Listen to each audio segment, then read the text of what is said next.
Lead me to some soul today. Oh, teach me, Lord, just what to Welcome, everyone, say. to episode number 59 of a series of episodes that we're calling Leading Others to Christ. My name is Dan Barker, and I preach for the Creekside Church of Christ in Franklin, Indiana, where I also serve as one of the shepherds. And for those of you that don't know, I've been doing this every time for whatever reason, but Franklin is about 20 miles south of downtown Indianapolis, Indiana. So that gives you a little bit of an idea of where we are.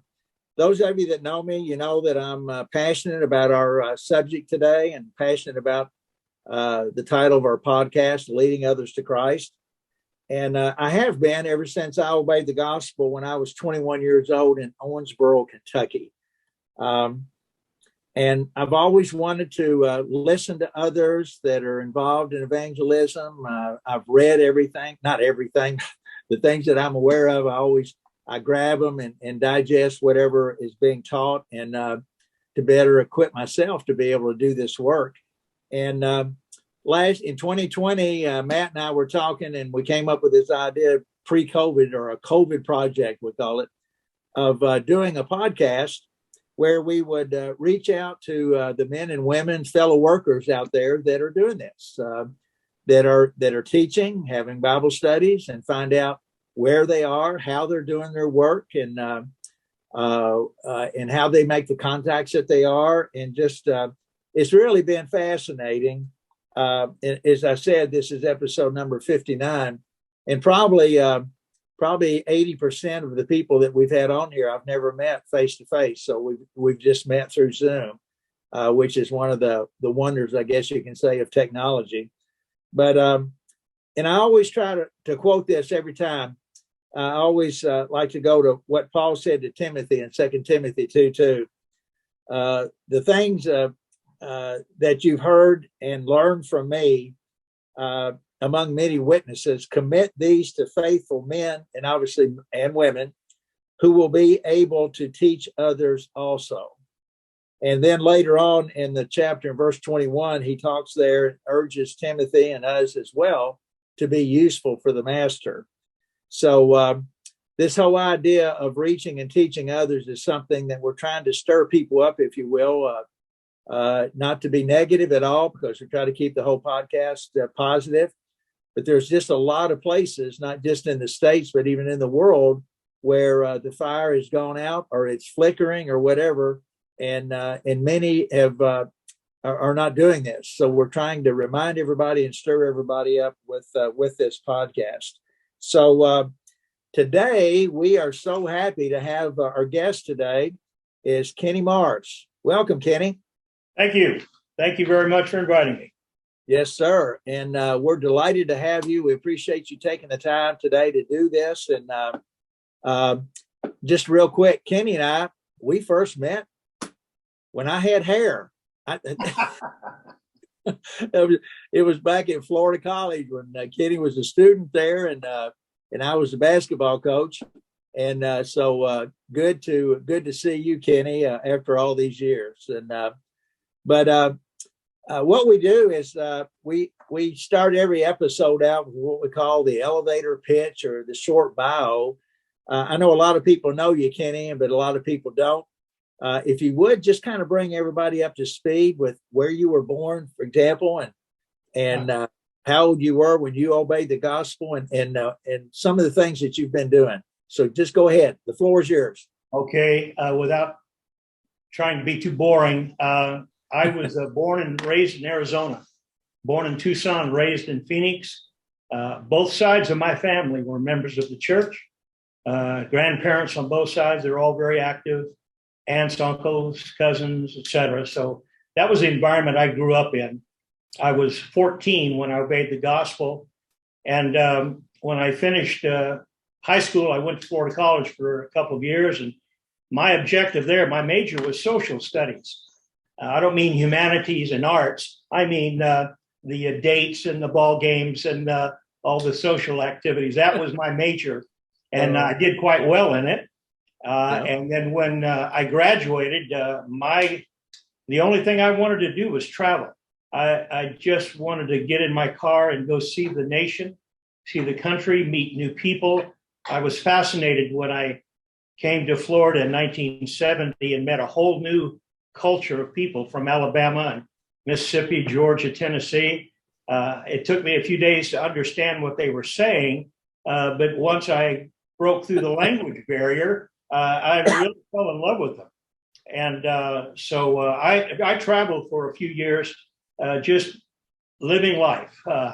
Then I got serious. Pete Wilson Sr., who's now passed away, some may remember that name from the West. He got me actually at lectures at Florida College.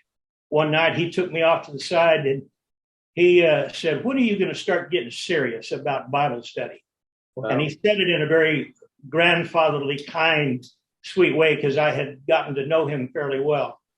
And he gave me the name and the number of a congregation in San Diego at El Cajon. And he said, "I want you to call these men and tell them I sent you."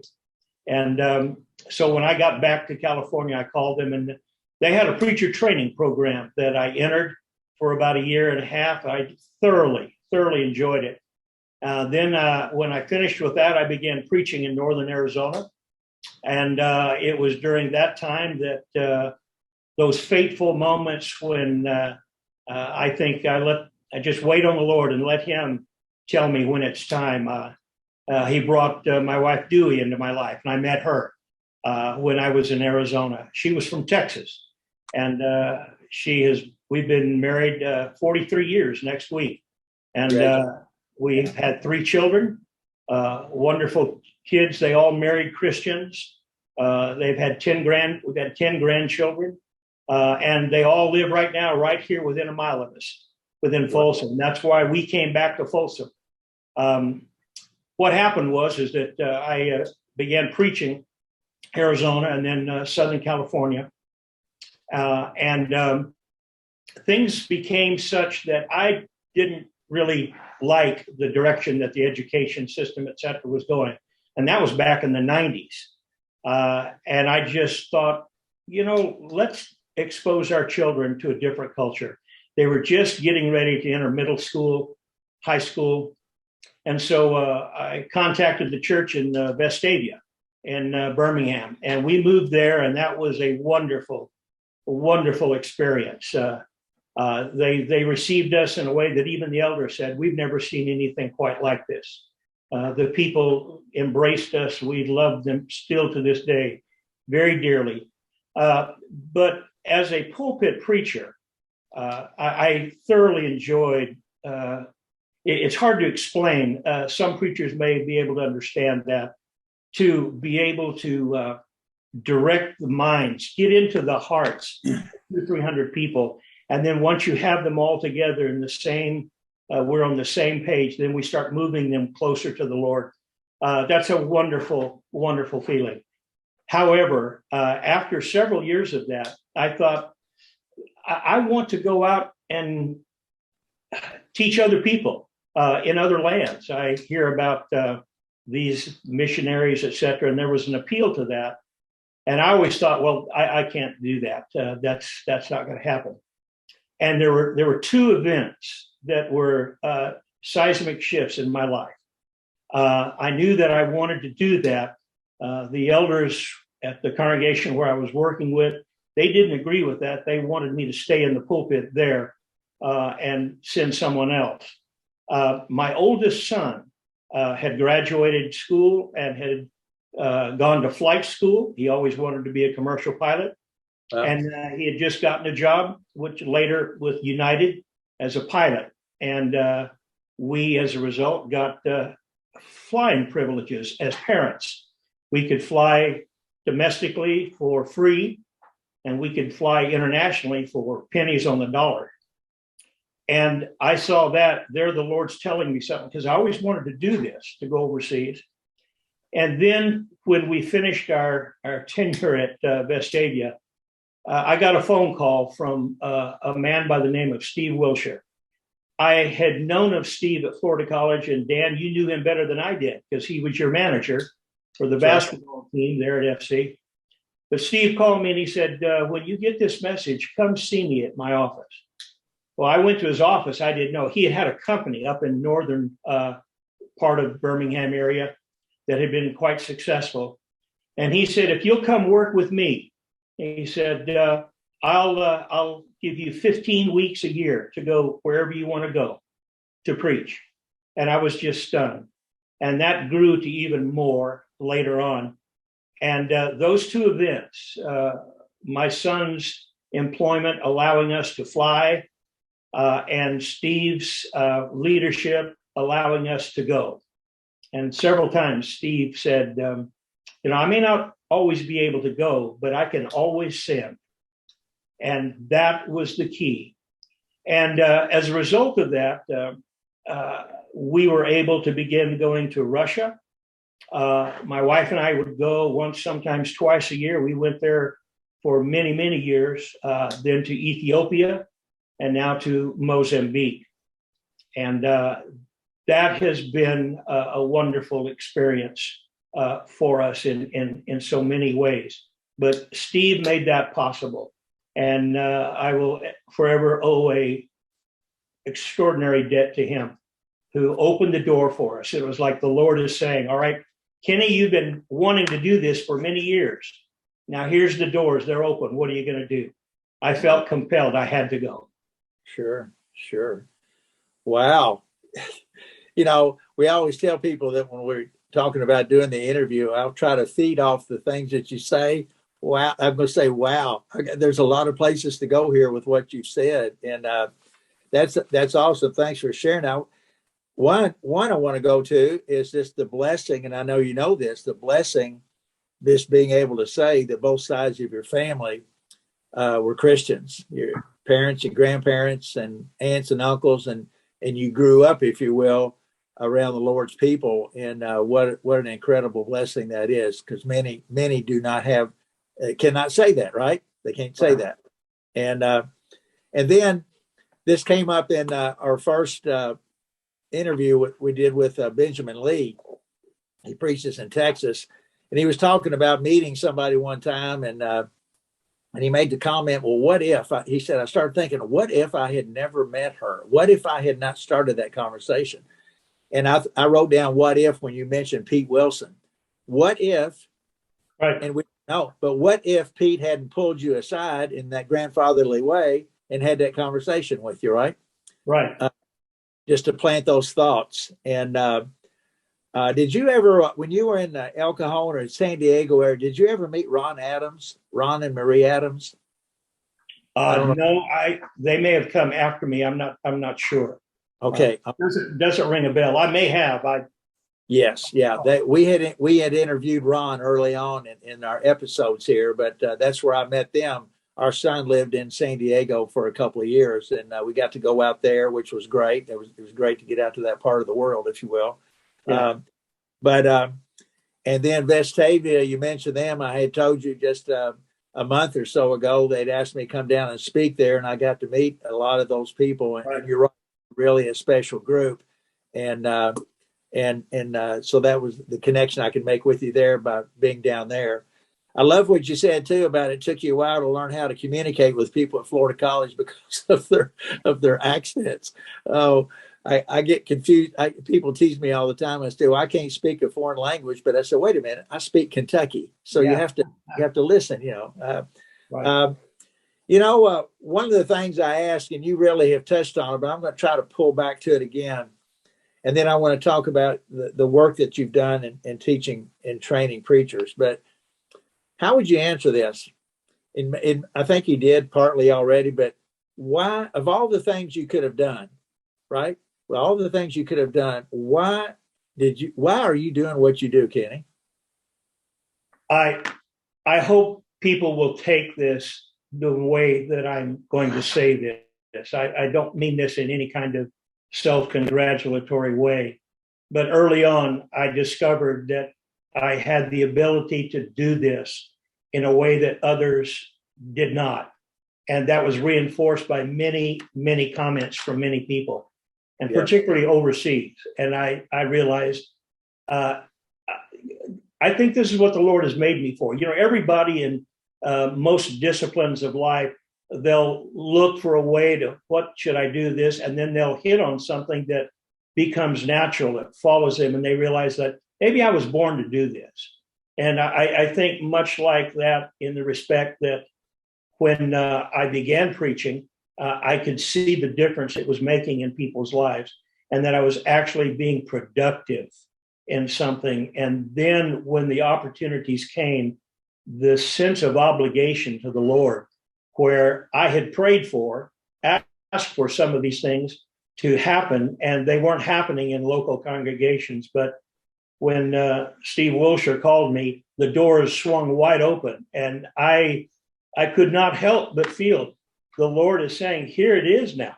You better walk through this door, because if you don't, you're turning your back on everything that you wanted to do. And so that's why I said earlier in our conversation, I don't think I could overstate the importance of Steve. He said, I've been following you. I know what you're doing. I know what's going on. And he said, if you'll come work with me, we'll make this happen. And it was just an extraordinary moment in life. Yeah, that's quite a story. The 2 points there with your son becoming a pilot, and the benefit for you guys for that. And then with Steve calling, it was like it was just meant to be, wasn't it? And yes, that's the only thing you could conclude. Yeah, I agree. And it's the thing that you mentioned there too about going to the other countries there and focusing on training preachers and teachers. Right. How about this for a silly question? Preachers need to be trained? Absolutely. Yeah. Is that a silly? It's just like, so preachers have to be taught. They have to learn. So I could say the same thing about elders. Elders have to be taught. Elders have to learn. But let's talk about that for a second, because of the and I think the people that have not, the average person in the pew, if you will, that have not gone through anything like that, they don't understand. It's like a lot of things. If I met your son and he's a pilot, well, I don't have any idea what all he's gone through and learning all the training he had to go through to be able to be a professional pilot. But the need that's out there, the need that's not just in Russia and other places, but I think especially there for training in this area. So talk about that a little bit, if you would. The need for the training. Sure. When you called me the other day, I looked at a few of your interviews, and as I had told you, I really liked the fact that you had mentioned 2 Timothy 2:2 in your introductions. A long time ago, that passage really kind of became my model. As I looked at that, I thought, if I'm going to be successful, this is really what I can do. Everybody's different, and this is not a criticism of other preachers, because they can get real critical. But I felt like if I stayed where I was, I would just become a professional pulpit preacher. And I see a lot of that. And especially when you're in a larger congregation, it becomes political, and you become the figurehead for this organization. And I looked, and I couldn't find that in the New Testament. And it was hard sometimes when you're studying the book of Acts or other letters from Paul and Peter, and think, I'm not doing that. I'm here, and there's a place for that and a need for that. Don't misunderstand me. But for my particular skill set, I thought, I need to go out and train these preachers, because when I came to, first of all, to Russia and then to Ethiopia, the history of Ethiopia is quite interesting. It would take a long time to cover it, but there are more Christians and possibly more congregations in Ethiopia than all of the United States. It is so deeply ingrained in that culture. And I was so surprised until one of the preachers looked at me like I was nuts. And he said, Brother Kenny, Acts chapter 8, the Ethiopian eunuch, the church first began there. And it was, duh, why? Right. And it grew and grew. And but I realized that the men, and there were hundreds and hundreds of preachers that would gather.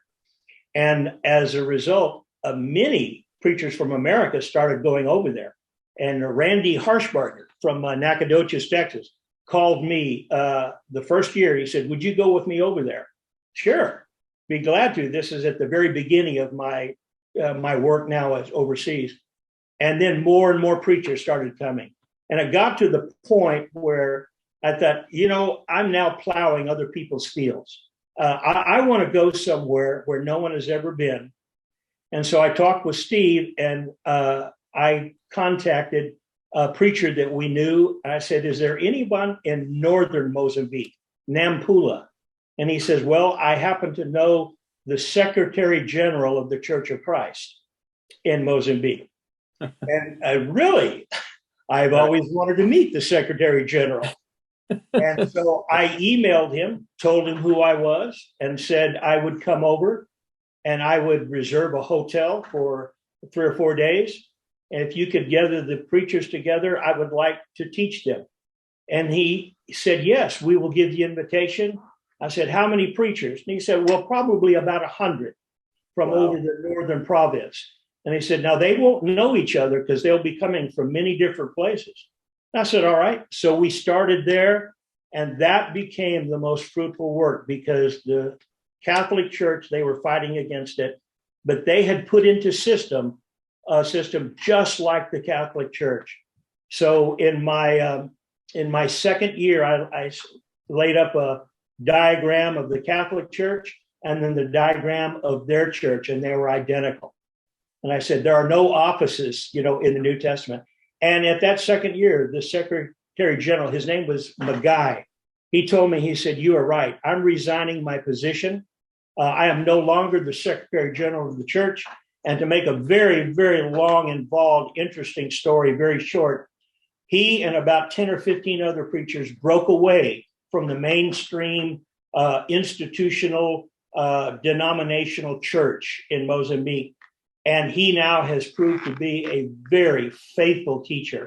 And I'm basing my work now on him because he is now starting to train the young men that he knows to teach, young men that I've met.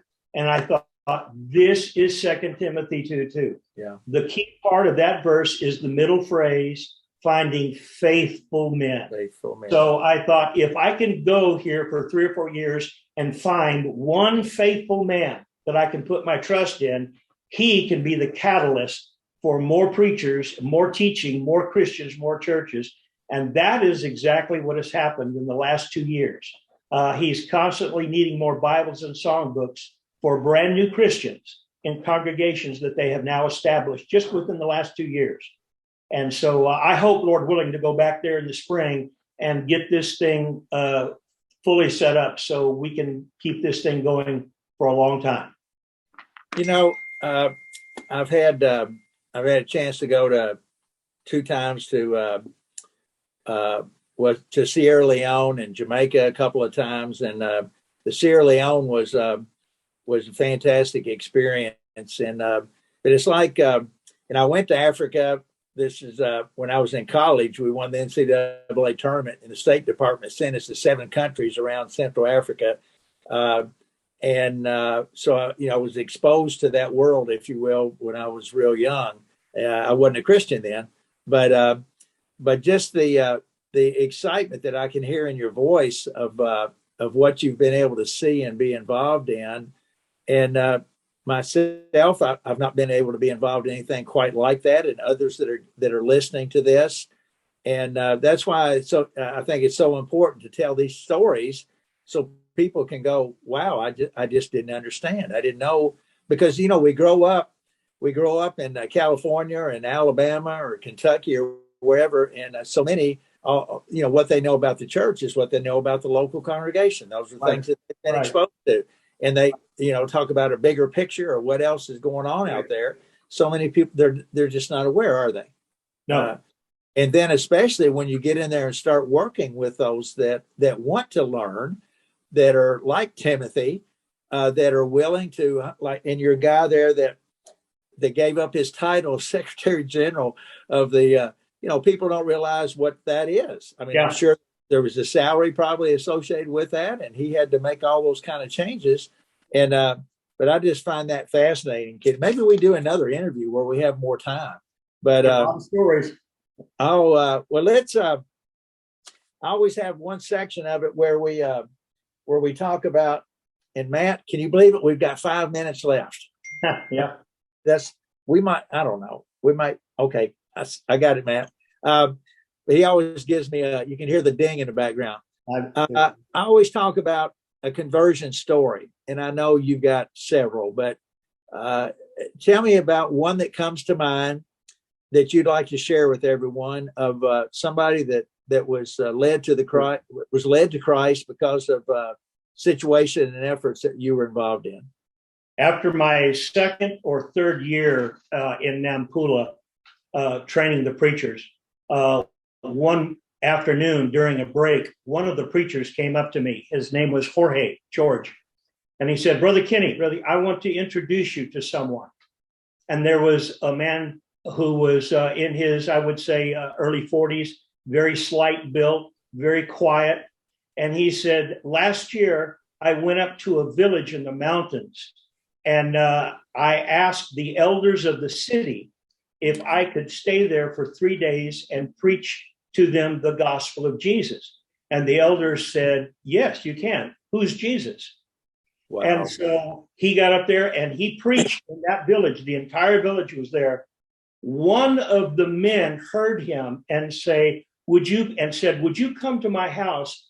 I want to hear more about this man who died for me. So Jorge said, I went to his house, stayed with him another day or two, and I baptized him and his house. And it just so happened that man was the village witch doctor. And wow. When he had been baptized, he took all of his potions and his writings and papers and went out in front of his house and burned them. And when he told me that, I thought, whoa, I've read this before. Wait a minute, that's Acts 19. When the men in Ephesus, and I thought, I've read that for years and wow. Never would have imagined that I would be right in the middle of a situation like that. And wow. He looked at me and I still see his face. He was scared. I mean, he was clearly converted to Christ, but he wanted to ask me a question. He had bought a used sport coat so that he didn't know any of these other preachers. He was not a Christian at the time. He put this coat on so he could be presentable, came to Nampula to meet all of these strange new preachers. And then he asked me, he said, since I have been baptized, I am having terrible dreams, nightmares that I'm frightened. I don't want to go to sleep at night because I'm scared to death. What should I do? And I'm on the spot there. I mean, they never trained me for that in any preacher training class I ever had. I said, what do you say to that? And the Lord, I'm convinced of this. Say what you will. It doesn't matter. Philippians 4:8 immediately came to my mind.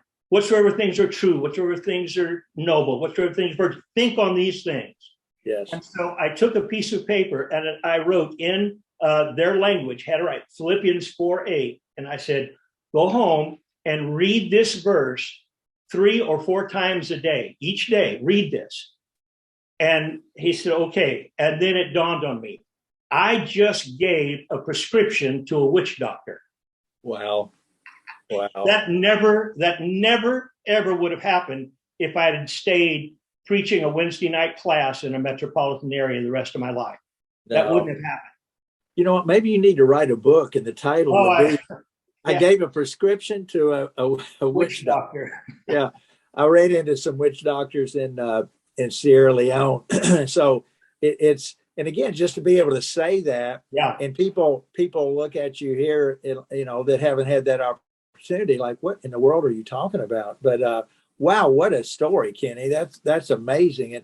And just imagine in our day and time for somebody to say, who is Jesus? Who is Jesus? And I want to know more about this guy. I want to know more about this guy that died for me. Wow. Wow. So good. So good. Now, do you speak other languages? Have you learned other languages? I speak a little bit of Spanish in every country that I go to. My wife fusses at me. When they start speaking Russian, I will say, muy bueno. Yeah. And I I don't. No, I only speak one language. But Yes. I have translators that we've been Right. able to convert a couple of our translators too. So Yeah. that has been a benefit. I mean, that's a whole other conversation too. Yeah. And I remember the first time I preached and had a translator in Sierra Leone. That was so amazing. And to be able to have that is just it's amazing to understand that and think back about all of the times in the New Testament when the church was growing there. And Kenny, this has been so good. We always end with what I call one thing, and there's not one thing, but somebody's listening to this and you've got them on fire. They're excited and they're thinking, I need to learn more about this. And it might even be somebody, and I want this to sound right, that has found themselves, they've kind of fallen into a, what'd you call it, professional pulpit situation. And this, I think this does happen. And maybe they're realizing that there is more to this and there's other things out here that need to be done and thought about and focused on. But anyway, if somebody said, I want to learn how to lead others to Christ, what would be one thing that you would say that they need to learn how to do? Well, it's hard to put it into just one thing because there's so many different models. There are a lot of good teachers and preachers out there who have their own manual. They put their own little program together, et cetera. And those are all good. And I don't want to sound critical of any preacher who stays in the pulpit their whole life. There's a need for that, and they need to do that. But some people are born to be administrators. Others are born to be teachers. Others are born who could never speak in public, but are fabulous private one-on-one as personal workers. Each one is different. I would say this: find your strength, whatever it is. Don't try to emulate somebody else. Find your strength in teaching, and then follow that and see where it leads you. That's what I would say. All right, that's really good. Nobody of all the other interviews, nobody said it exactly like that. So that's really good. And we talk and we've all heard sermons about different gifts that we have. I'm not talking about miraculous gifts, but we're all different with different personalities, different teaching styles, like you say, and we need to appreciate all the different styles because you can set up studies and talk to people that perhaps that never would talk to me. They wouldn't feel comfortable talking to me for whatever reason, and that's where I think a lot of our women could do so much of the studies that they can set up and people that they can talk to that Kenny and Dan never would be able to get a study with them. And there's so many opportunities out there. And well, listen, brother, if somebody wanted to reach out to you, would you be willing to share some contact information if they wanted to call you or text you? Certainly. So what would that best? Okay, they could. My email is, you could probably put it on the screen later. KMARRS, the number 7 at gmail.com. KMARS7 at Gmail. Okay. My phone number would be 916-461-3986. Either one of those, text me, call me, whatever. All right. Well, thank you so much. And wow. And we've said this many times. This time goes by so fast, and especially when you're talking about something that's this important. And those that have been involved in doing this, which is everybody that we've interviewed, I mean, you can see their energy, and they just light up, and they start talking fast, and they've got a lot of. It's because it's an exciting thing, and it's contagious, isn't it, Kenny? It's contagious. Yes, it is. Yeah. When you start doing this work, it's contagious. So, all right, keep it up, and thank you. Yeah, thank you. God bless you, Dan. Well, God bless you, and Lord willing, we'll be able to see each other again sometime here soon. So, yeah. All right. Well, thanks again, and appreciate you taking the time to do this. Certainly. There are who pray, melt my heart and fill my life. Give me one soul today.